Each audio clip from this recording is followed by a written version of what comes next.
आज मैं आप सभी को एक बहुत ही रोमांचक कहानी सुनाने जा रहा हूँ। भिखारी की संतुष्टा। यह बहुत पुराने समय की बात है। उस समय राजा महेंद्र सिंह अचला नगरी के राजा थे। उन्हें अपनी प्रजा से अधिक प्रेम था। राजा महेंद्र सिंह का जन्मदिन निकट आ रहा था। राजा ने एक योजना बनाई कि वह जन्मदिन की सुबह अपनी नगरी में घूम कर आएंगे। उन्होंने सोचा कि उस दिन रास्ते में सबसे पहले जो भी व्यक्ति मुझे मिलेगा मैं उसे संतुष्ट करके ही महल में वापस आऊँगा। जन्मदिन की सुबह योजना के अनुसार राजा महेंद्र सिंह अपने घोड़े पर नगर में घूमने के लिए निकले। राजा मन में ऐसा सोच ही रहे थे कि मुझे रास्ते में जो भी व्यक्ति सबसे पहले मिलेगा मैं उसे संतुष्ट करके ही अपने महल में वापस आऊँगा। तभी उनके सामने एक भिखारी आया। राजा को देखकर भिखारी उनके निकट आ गया और उसने राजा के सामने भीख मांगने के लिए हाथ फैला दिए।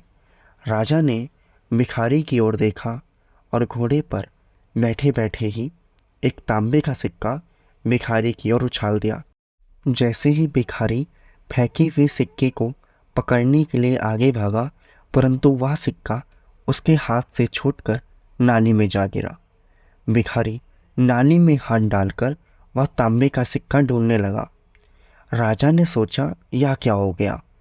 मैंने तो भिखारी को संतुष्ट करने के लिए सिक्का दिया, परंतु उसे वह सिक्का मिला ही नहीं। अर्थात ऐसा लगता है कि वह संतुष्ट नहीं हुआ। राजा ने उस भिखारी को अपने पास बुलाया और उसे तांबे का एक और सिक्का दिया। भिखारी ने आनंद से वह सिक्का अपनी जेब में रख लिया। जेब में रखने के बाद नाले में गिरे हुए तांबे के सिक्के को ढूंढने लगा। यह देखकर राजा को लगा कि यह भिखारी तो बहुत ही गरीब है।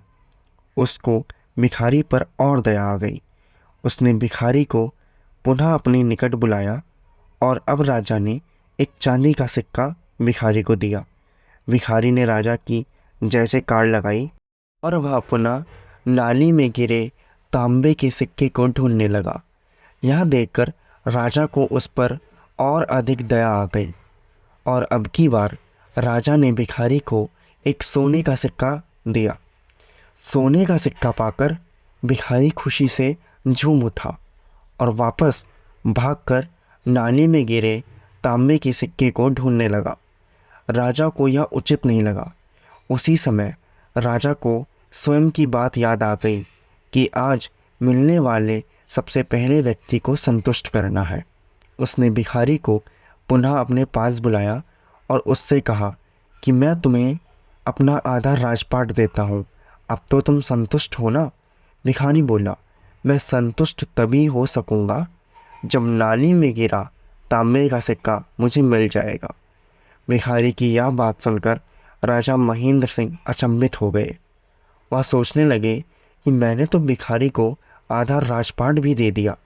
इतना सब कुछ मिलने पर भी भिखारी का मन नाली में गिरे तांबे के सिक्के में ही अटका रहा। यदि किसी के मन की स्थिति इस प्रकार होगी तो वह मनुष्य कैसे संतुष्ट हो पाएगा? राजा सोचने लगा, हमारी स्थिति भी उस भिखारी की जैसी ही होती है। हमें भगवान ने साधन, रूपी, मूल्यवान, खजाना आदि दिया है। हमारे पास सब कुछ है, परंतु जो नहीं है उसे पाने के लिए हमारा मन कितना उतावला रहता है। इस कारण भगवान ने हमें जो दिया है उसके प्रति हमारे मन में कोई भाव ही नहीं रहता। भगवान के द्वारा दिए गए साधना रूपी खजाने में से भगवान के नाम रूपी मोती निकालना और संतुष्ट रहना, यही जीवन का सत्य है। धन्यवाद।